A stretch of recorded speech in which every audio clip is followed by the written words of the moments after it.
இசை தந்து இல்வாழ்வின் இடர் நீக்கி காப்பவளே, விசையுடனே மனமாலை விருப்பமோடு அளிப்பவளே, திசையெல்லாம் திருவிளங்க திருவடியால் நடந்தவளே, அசைவற்ற பொருளதையும் ஆட்சி செய்வாய் துர்க்கையிலே. அஸ்ட்ரோ டைம் 7 நேயர்கள் அனைவருக்கும் அன்பான வணக்கங்கள். அனைவருக்கும் அன்பான வணக்கம். இந்த வீடியோவில் நாம் இந்த 2024ஆம் ஆண்டின் மார்கழி மாத ராசி பலன்களை பார்க்கலாம். நிகழும் ஸ்ரீ மங்களகரமான குரோதி வருடம் தட்சிணாயன புண்ணிய காலம் டிசம்பர் மாதம் 16ஆம் தேதி திங்கட்கிழமை தேய்பிறை பிரதமை திதி திருவாதிரை நட்சத்திரம் கூடிய நல்ல நாளில் இந்த 2024ஆம் ஆண்டின் மார்கழி மாதம் பிறக்கின்றது. இந்த மாத தொடக்கத்தில் கிரகங்களின் சஞ்சாரத்தை பார்த்தால் ரிஷபராசியில் குரு பகவான் வக்ரகதியில் சஞ்சரிக்கின்றார். மிதுன ராசியில் சந்திரன், கடகத்தில் செவ்வாய் வக்ரம் பெற்று சஞ்சரிக்கின்றார். கன்னியில் கேது, விருச்சகத்தில் புதன், தனுசு ராசியில் சூரியன், மகரத்தில் சுக்கிரன், கும்பத்தில் சனி பகவான்,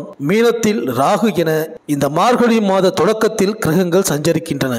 சூரிய பகவான் ஒவ்வொரு ராசியிலும் சஞ்சாரம் செய்யக்கூடிய காலம் ஒவ்வொரு தமிழ் மாதமாக கருதப்படுகின்றது. அந்த வகையில் தனுசு ராசியில் சூரிய பகவான் சஞ்சாரம் செய்யக்கூடிய இந்த மார்கழி மாதம் இறையருள் நிறைந்ததாக குறிப்பிடப்படுகின்றது. அதாவது சூரியன் தனுசு ராசியில் சஞ்சரிக்கும் காலம் மார்கழி மாதம் இறைவனுக்கும் இறை வழிபாட்டிற்கும் உரியதாக இந்த மாதம் பார்க்கப்படுகின்றது. பார்க்கடலில் துயிலும் பரந்தாமனுக்கு பல விழாக்கள் இருந்தாலும் வைகுண்ட ஏகாதேசி பக்தர்களின் மனதில் இடம்பெற்ற முக்கியமான பக்தி திருவிழா. இந்த ஏகாதேசி அன்று சொர்க்கவாசல் நுழைதல் என்ற நிகழ்வு விஷ்ணு ஆலயங்கள் தோறும் நடைபெறும். வைகுண்ட ஏகாதேசி என்று வரும்பொழுது சொர்க்கவாசலை திறந்து வைப்பார்கள். ஆண்டு முழுவதும் அடைத்து வைத்திருக்கும் கதவு அன்று மட்டும் திறந்து வைக்கப்படும். அந்த சொர்க்க வாசலின் வழியாக நாம் நுழைந்து வந்தால் சிக்கல்கள் தீரும், செல்வ வளம் சேரும். மாதங்களில் நான் மார்கழி என்று கீதையில் கண்ணன் சொல்கிறார். இவ்வாறு புனிதமானதாகவும் தேவர்கள் துயில் எழும் மாதமாகவும் கருதப்படும் மார்கழி மாதத்தில் நாம் விஷ்ணுவை வணங்கினால் விருப்பங்கள் அனைத்தும் நிறைவேறும். ரொக்கத்திற்கு முக்கியத்துவம் கொடுக்கும் நாம் சொர்க்கத்திற்கும் முக்கியத்துவம் கொடுக்கும் விழாவை கொண்டாட வேண்டும். அந்த விழா மார்கழி மாதம் தான் வருகின்றது. வைணவ தலங்களில் எல்லாம் இந்த நிகழ்வு வெகு விமர்சையாக கொண்டாடப்படும். மார்கழி 26ஆம் தேதி அதாவது 10/1/2025 அன்று வருகின்றது. மார்கழி மாதம் கிருஷ்ணபட்சத்தில் வரும் ஏகாதசிக்கு உற்பத்தி ஏகாதசி என்று பெயர். அதே மாதம் சுக்லபட்சத்தில் வரும் ஏகாதசிக்கு வைகுண்ட ஏகாதசி என்று பெயர். இந்த வழிபாட்டில் மனநலமும் உடல் நலமும் சீராகின்றது. சிறப்பு வாய்ந்த மார்கழி மாதத்தில் ஏகாதசி விரதத்தை இனிதே கடைபிடித்து பார்க்கடலில் துயிலும் பரந்தாமனை வழிபட்டால் வாழ்க்கை வளமாகும், வளர்ச்சி பெருகும், வருங்காலம் நலமாகும். மேலும் இந்த மார்கழி 15ஆம் தேதி சுக்கிரன் கும்பராசிக்கு செல்கிறார். மார்கழி 17ஆம் தேதி புதன் தனுசு ராசிக்கு செல்கிறார். இந்த மாதம் முழுவதும் செவ்வாயும் சுக்கிரனும் ஒன்றையொன்று பார்த்துக் கொள்கிறார்கள்.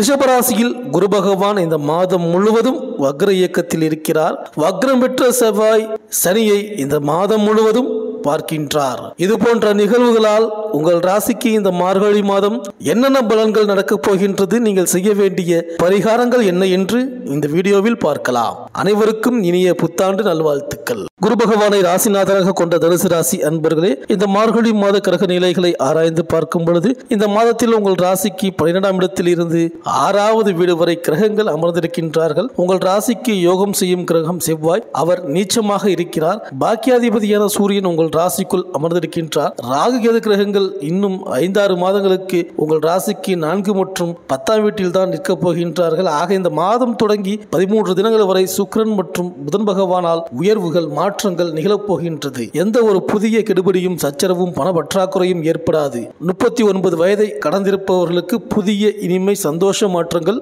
உயர்வுகள் காத்திருக்கின்றன. முதல் வாரம் கடந்த பிறகு அன்றாட வருமானத்திற்கு பாதிப்பு ஏற்படாது. பிறரிடம் சிக்கியுள்ள தொகைகள் சட்டென கைக்கு வரும். இந்த மாதம் தொடங்கி 6வது தினத்திலிருந்து தான் பல மாதங்களாக முயற்சி செய்து வைத்திருந்த விஷயங்களில் சந்தோஷ தீர்வை ஏற்படுத்தும். வைத்திய செலவுகள் எதுவும் ஏற்படாது. கொடுக்கல் வாங்கல், நாணய கோளாறு, நெருக்கடி விலகும். உத்தியோகம், பணி, பதவி விஷயங்களில் திட்டமிட்டு இருப்பது மட்டுமே நடக்கும். சக ஊழியர், அதிகாரி மற்றும் பிற நபர்களால் எந்த ஒரு புதிய இடையூறும் ஏற்படாது. தொழில் நிர்வாகம், வியாபார, பட்ஜெட் சம்பந்த விஷயங்களில் ஒரு புதிய முன்னேற்றம், லாப உயர்வும் ஏற்படும். வெளியூர், வெளி மாநில திட்டங்கள் உங்களுக்கு மன நிறைவை தரும். தரும். மாதம் முழுவதும் இந்த கன்னிராசி அன்பர்கள் மூலம் புதிய சந்தோஷ அனுகூலம் ஏற்படும். இந்த ராசியிலும் இருபாலருக்கும் இந்த மார்கழி மாதம் 2வது வாரம் முடிவதற்குள்ளேயே சட்டன திருமண சுபகாரிய விஷயங்கள் முடியும். மேலும் உங்கள் குடும்பத்திற்கான உயர்தர கடமைகளும் உள்ளூர் மதிப்பு மரியாதை அந்தஸ்தும் உயரும். நீங்கள் ஆசைப்படுகிற பொருள் சேர்க்கைகளும் மிக எளிதாக ஏற்படும். மேலும் கூடுதல் அதிர்ஷ்ட இனிமைகள்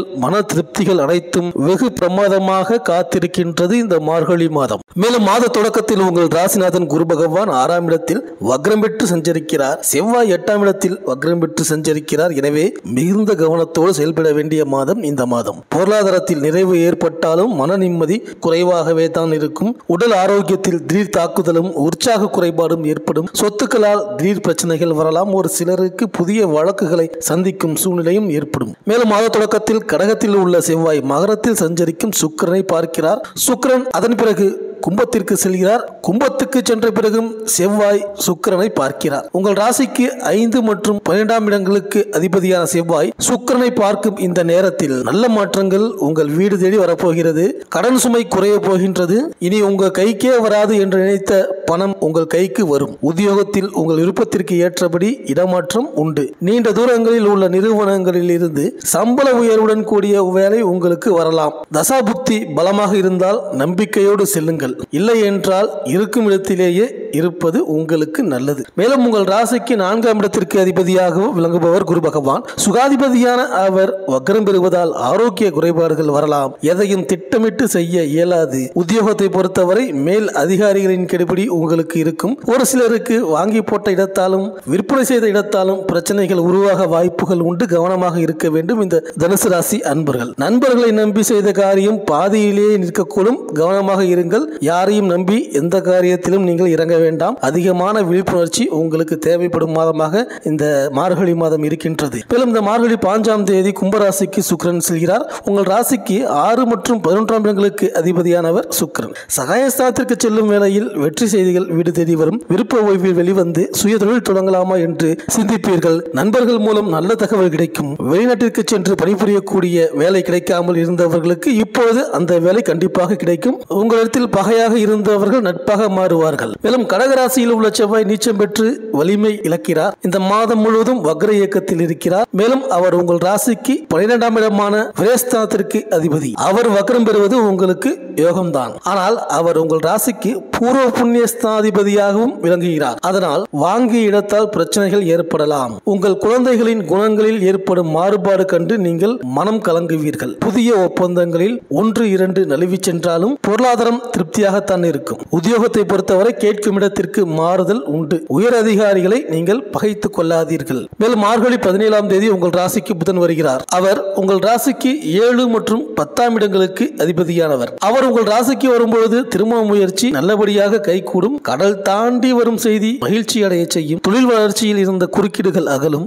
உத்தியோக மாற்றம் உறுதியாகும். வளர்ச்சி அதிகரிக்கும் நேரம் இது. பொது வாழ்வில் உள்ளவர்களுக்கு கனவுகள் நனவாகலாம். வியாபாரம் மற்றும் தொழில் செய்பவர்களுக்கு போட்டிகளை தாண்டி முன்னேற்றம் ஏற்படும். உத்தியோகத்தில் உள்ளவர்களுக்கு கேட்ட சலுகைகள் கிடைக்கும். கலைஞர்களுக்கு வருமானம் திருப்தி தரும். மாணவ மாணவிகளுக்கு போட்டிகளில் வெற்றி உண்டு. பெண்களுக்கு ஆரோக்கியத்தில் கவனம் தேவை. அதிக செலவுகள் ஏற்படலாம். கவனமாக இருங்கள். இந்த தனுசு ராசி விவசாயிகளுக்கு இந்த மாதம் 3வது வாரத்திற்கு பிறகு புதிதாக நிலம் வாங்க இருக்கின்றீர்கள். அரசியல்வாதிகளுக்கு இந்த மாதம் துவங்கி 12 தினங்கள் முடிவதற்குள் சககட்சி ரீதியாக அத்தனை உயர்வுகளும் காத்துள்ளது. உங்களுக்கு அனுகூலமான நட்சத்திரம் சதயம், சித்திரை, சுவாதி, மூலம், உத்திராடம், திருவோணம், ரோகிணி, புனர்பூசம். அதிர்ஷ்டமான நாட்கள் ஆங்கில தேதியில் டிசம்பர் 19, 22, 24, 25, 29, 31 மற்றும் ஜனவரி 1, 4, 8, 9, 11, 13. இந்த மாதம் புதன் மற்றும் சனிக்கிழமையில் பெருமாளை வழிபட்டு வாருங்கள். அனைத்தும் உங்களுக்கு நன்மையே நடக்கும்.